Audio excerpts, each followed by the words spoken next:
So hi welcome back to my YouTube channel. I am Kanak Vijayvargiya and I am C inter student. तो आज इस video में हम लोग बात करेंगे कि मेरे को कैसे लॉ में एग्जाम्शन आया सी इंटर के अंदर। सो नवंबर 2023 के अंदर मैंने एग्जाम्स लिखे ग्रुप 1 के, और अभी जब जनवरी में रिजल्ट आया 9 जनवरी को, so I score in exemption in law and accounts. तो आज हम लोग बात करेंगे मेरे को लॉ के अंदर कैसे एग्जाम्शन आया। सो फर्स्ट ऑफ ऑल मेरे साथ ऐसा हुआ था ना, लाइक मैंने सोचा था मैं बोथ ग्रुप दूंगी, और मैंने पढ़ाई कैसे मैं करती थी कि एक सब्जेक्ट एक ग्रुप का, एक सब्जेक्ट एक ग्रुप का ऐसे। और जब एकदम लास्ट में हम आए ना, तो मेरे पास लॉ बचा हुआ था, मेरे पास लॉ पूरा बचा था।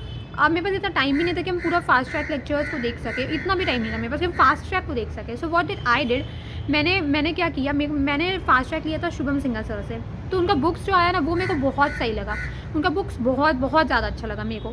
तो मैंने क्या किया, मेरे पास इतना टाइम तो नहीं था कि हम पूरा फास्ट ट्रैक पढ़े। सो मैंने क्या किया ना, मैंने क्या किया, जैसे एक चैप्टर में उठाती थी कोई भी, लाइक प्रीलिमिनरी मैंने उठाया, उसके बाद मैंने उसे रीड कर लिया उनके बुक से। मेरे को सारे टर्म्स वगैरह समझ आ गए। अगर मेरे को कोई टर्म नहीं समझ आता था तो मैं उनके वीडियो से देख लेती थी। फिर उसके बाद मैंने सेकंड चैप्टर उठाया, जैसे incorporation of companies. I read it, मेरे को उसमें सब चीज़ समझ आ गया। अगर मेरे को कोई चीज़ नहीं समझ आया तो मैं उनकी रिवीजन वीडियो का वो बस उतना वाला पोर्शन देखती थी। जैसे अगर मेरे को कुछ जैसे मान लो मेरे को सेक्शन 8 कंपनीज नहीं समझ आया इनकॉर्पोरेशन के अंदर, तो बस उतना सा जो पोर्शन रहता था ना वो मैं उनके वीडियोज़ में जाके रिविजन वीडियोज़ में से देख लेती थी, पूरा वीडियोज़ नहीं देखती थी। तो इससे मैंने बहुत ज़्यादा टाइम सेव किया। सो मैं कैसे पढ़ती थी, लाइक आई यूज टू, पहले मैंने प्रीलिमिनरी किया, ठीक है, फिर मैंने उसी को, जब मैंने उसे पढ़ा एक बार रीड मार लिया, ठीक है, फिर मैं उसी दिन उसको लर्न करती थी। सारे कीवर्ड्स को लर्न करना रहता है। जो भी आपको बोल रहे हैं ना कि लॉ में बिना मेमोराइजेशन तो हो जाएगा, नहीं होगा, बिना कीवर्ड्स के मार्क्स नहीं देगा वो लोग, बिल्कुल भी नहीं देगा। तो आपको सारा कीवर्ड्स को मेमोराइज़ करना पड़ेगा। ऐसा है कि सेंटेंसेस को नहीं करना, आप बेसिक इंग्लिश जोड़ के सेंटेंसेस बस बना सकते हो, बट कीवर्ड्स जितना भी है, जो टेक्निकल टर्म्स है, आपको उनको मेमोराइज़ करना होगा। There is no other option, आपको करना ही होगा। सो मैंने कैसे किया, तो मैं टेक्निक मतलब कीवर्ड्स को फिर मैं लर्न करती थी, ओके। एंड देन उसके बाद मेरे को सारा सेक्शन नंबर मैंने याद किया था, मेरे को सारा प्रोविजंस याद था, क्योंकि मैंने एक ही प्रोविजंस को बहुत बार पढ़ा है। लाइक शेयर कैपिटल और डिवेंचर्स के अंदर मैंने वही सब प्रोविजंस को 4-4 बार रिवाइज़ किया है, तो इसलिए मेरे को सारा प्रोविजंस याद था। उसके बाद आप भी कैसे पढ़ोगे, जैसे अगर मान लो आप क्लासेस ले रहे हो तो आप एक क्लास देखें, ठीक है, उसके बाद आप उस दिन आप जैसे पार्ट 1 देखें मैनेजमेंट एंड एडमिनिस्ट्रेशन का, कॉर्पोरेट लॉज आप कर रहे हो तो आपको मैनेजमेंट एंड एडमिनिस्ट्रेशन का पार्ट 1 देखें। अब उसी दिन आप क्या करोगे, आप उसका जितना पढ़े हो ना उस दिन, उसको आप रिवाइज करोगे। You learn it and you make sure you have learn, then you move to part 2 of the video. फिर आप वीडियो का पार्ट 2 देखोगे, एंड देन पार्ट 1 में जो आप पढ़े उसको 10-15 मिनट लगेगा रिवाइज करने में, रिवाइज करो एंड देन लर्न करो पार्ट 2 को। तो ऐसे आपको साथ ही साथ लर्न करते जाना है, क्योंकि अगर लास्ट के लिए लॉ को छोड़ देंगे ना लर्न करने के लिए, बहुत सारा हो जाएगा। और ये वाला चीज़ मैंने किया था, मतलब मैंने तो लॉ उठाया ही नहीं था, पर अगर पहले उठा चुके हो तो आप ऐसे ही करो कि पहले उसको उठाओ लर्न करो, फिर उसको उठाओ लर्न करो, फिर उसको उठाओ लर्न करो।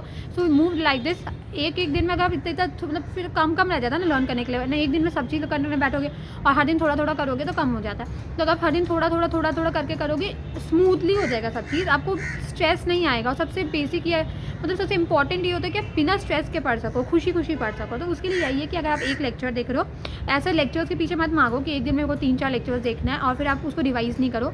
एक दिन में एक लेक्चर देखो, रिवाइज इट, एंड फिर सेकेंड लेक्चर देखो, रिवाइज डे 1 वाला थिंग एंड फिर डे 2 वाला थिंग, एंड ऐसे करते करते क्यूमुलेटिवली चलते रहो, ठीक है। उसके बाद आप क्या क्या चीज़ पे फोकस करोगे, आप कीवर्ड्स को बहुत अच्छे से करोगे, सेंटेंसेस को नहीं करोगे, बट अगर कोई सेंटेंसेस ऐसा है जिसको सेम टू सेम उतारना पड़े तो वैसा सेंटेंसेस करोगे, कीवर्ड्स करोगे, सारा टेक्निकल वर्ड्स करोगे। सेक्शन नंबर्स जो है प्लीज़ याद कर लेना, लाइक इंपॉर्टेंट जो सेक्शन नंबर्स होता है वो याद कर लीजिएगा, सारा मत कीजिएगा।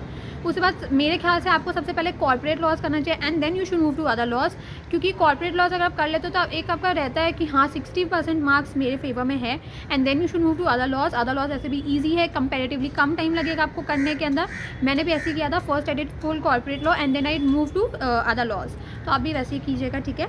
अदर लॉज के अंदर भी आपको पूरा चैप्टर्स वगैरह ईजी होता है, पूरा नहीं देखने का ज़रूरत है लेक्चर्स को भी। अगर आपके पास कम टाइम है तो बस चैप्टर को पढ़ो, जहाँ डाउट है उतना रिवीजन वीडियोस वगैरह से या फिर सर्च मार लो या कोई फ्रेंड से पूछ लो, बस उतना करो। पूरा मत करो यार। लर्न करने में अगर आप ज़्यादा टाइम डालोगे ना तो आपके मार्क्स बढ़ेंगे, क्योंकि ना लॉ ऐसा है ना कि जिसमें आपको कॉन्सेप्चुअल अंडरस्टैंडिंग का कम भी है, पर अगर आपको रटा हुआ ज़्यादा ना तो आप कर लोगे। मतलब कॉन्सेप्चुअल ऑब्वियसली ज़रूरी है केस लॉस को सॉल्व करने के लिए, बट आपको रटा हुआ होना चाहिए, क्योंकि वो रटे हुए पे ही आंसर मतलब मार्क्स देते हैं, और आपको सारे आंसर्स को उसी फॉर्मेट पे लिखना है, जैसे मैंने आपको हमेशा बताया। अगर केस लॉ है तो कैसे आप लिखोगे, you will first right the provisions, provision applicable, then you will write facts of the case, then you will write analysis, and then you will write the conclusion. 4 parts में ये बांटोगे. पहले में प्रोविजन एप्लीकेबल के अंदर you will write section number also if you remember, then in and the provision, then you will write facts of the case. Facts of the case में जो भी क्वेश्चन है उसका छोटा सा समरी लिखना है. एंड देन आएगा analysis, you will relate the provision with the facts of the question. And then आएगा conclusion, you will write yes no and whatever the conclusion will be, you will be writing that. अब आप revisions में कैसे करोगे? सो अगर जब first revision करोगे तो आप सारे सेक्शंस को बहुत अच्छे से पढ़ोगे. जितना भी क्वेश्चन बैंक है शुभम सिंगल सर्कल का प्रेफर करो तो पूरा क्वेश्चन बैंक को अच्छे से सॉल्व करोगे और MCQs बुकलेट को अच्छा से करोगे.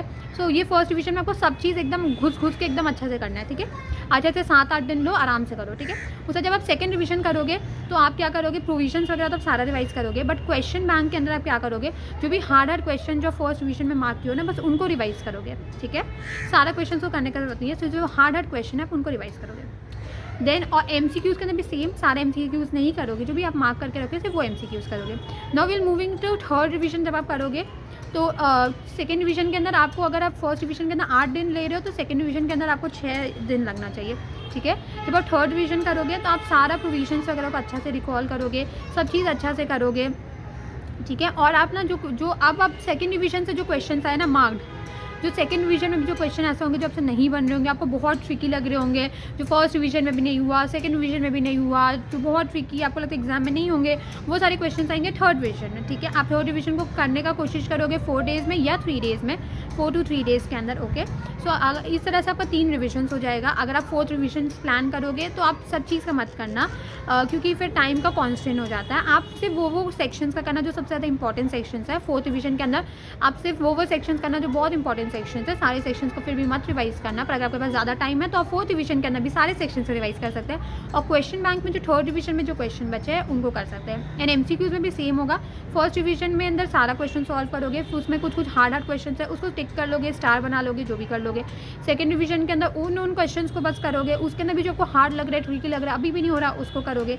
एंड थर्ड डिवीजन के अंदर जो उसके अंदर से भी जो बचा हुआ आया ना सेकंड डिवीजन से भी जो फिल्टर आउट क्वेश्चन के, जो ये भाई ये बहुत ट्रिकी है, ये बहुत हार्ड है, नहीं होगा, वो सब क्वेश्चन आएगा थर्ड डिवीजन के अंदर. ठीक है, फिर उसके बाद आप आंसर राइटिंग का प्रैक्टिस करोगे, पर ऐसा नहीं है कि बहुत सारा आंसर राइटिंग का प्रैक्टिस करो, बहुत ज़्यादा टाइम उसमें दे रहे हो, नहीं. आप एक चैप्टर जैसे उठा रहे हो तो उसमें 3 से 4 आपका आंसर, मतलब 3 से 4 को अच्छे से लिख के देखना, बस उतना में हो जाएगा प्रैक्टिस, उतना नहीं है कुछ. तो अगर आप 4 जैसे एक चैप्टर उठा रहे हो तो उसमें कोई भी 4 तो क्वेश्चन आंसर जो है उसका आंसर राइटिंग प्रैक्टिस करना. 3 ठो केस लॉ ले लेना और एक डायरेक्ट आंसर वाला ले लेना. So it should be 3:1, 3 case laws and 1 direct वाला, क्योंकि आप उसमें पॉइंट्स वगैरह अच्छे से करके कर सको. ठीक है, सो इसी हिसाब से अगर आप पढ़ोगे तो आपका एग्जामिनेशन आ जाएगा. करोगे जैसे कि कीवर्ड्स पे फोकस करोगे, टेक्निकल वर्ड्स को अच्छा से करोगे, कोई भी जो लाइंस वगैरह जो इंपॉर्टेंट है उनको अच्छा से करोगे, बाकी लाइंस को नहीं करोगे. बेसिक इंग्लिश से ज्वाइन हो सकते हैं वो सब लाइंस. उसके बाद केस लॉस पे स्पेशल फोकस करोगे, क्वेश्चन को ध्यान से पढ़ना सीखोगे कि क्या क्वेश्चन मांग रहे हैं, उस हिसाब से आंसर्स को फ्रेम करोगे. 3:1 का रेशियो लगाओगे, 3 case studies, 1 direct answer writing practice in every chapter, that is sufficient. And then आप क्या करोगे, आप फॉर्मेट्स में लिखने का पूरा कोशिश करोगे और सब चीज़ को अच्छे से याद करोगे, कॉन्सेप्चुअली समझोगे. तो लिमिट्स को बहुत अच्छा से करोगे, लिमिट्स से MCQs वगैरह हो जाते हैं. लिमिट्स जो रहता है, डेज जो रहता है, ये सब बहुत अच्छा से करोगे. ये सब का खुद का भी चार्ट्स बना लोगे. जो लिमिट्स चार्ट्स, मतलब लिमिट्स वो डेज़ वाला कितना दिन में, ये वो सब आप बहुत अच्छा से करोगे. सो आपका लॉ पेपर बहुत अच्छा जाएगा. सो यही सब ट्रिक्स है, इसी को आप अच्छे से अप्लाई करो और आपका पेपर बहुत अच्छा जाएगा. So thank you for watching the video and do like and subscribe if you like the video. And thank you.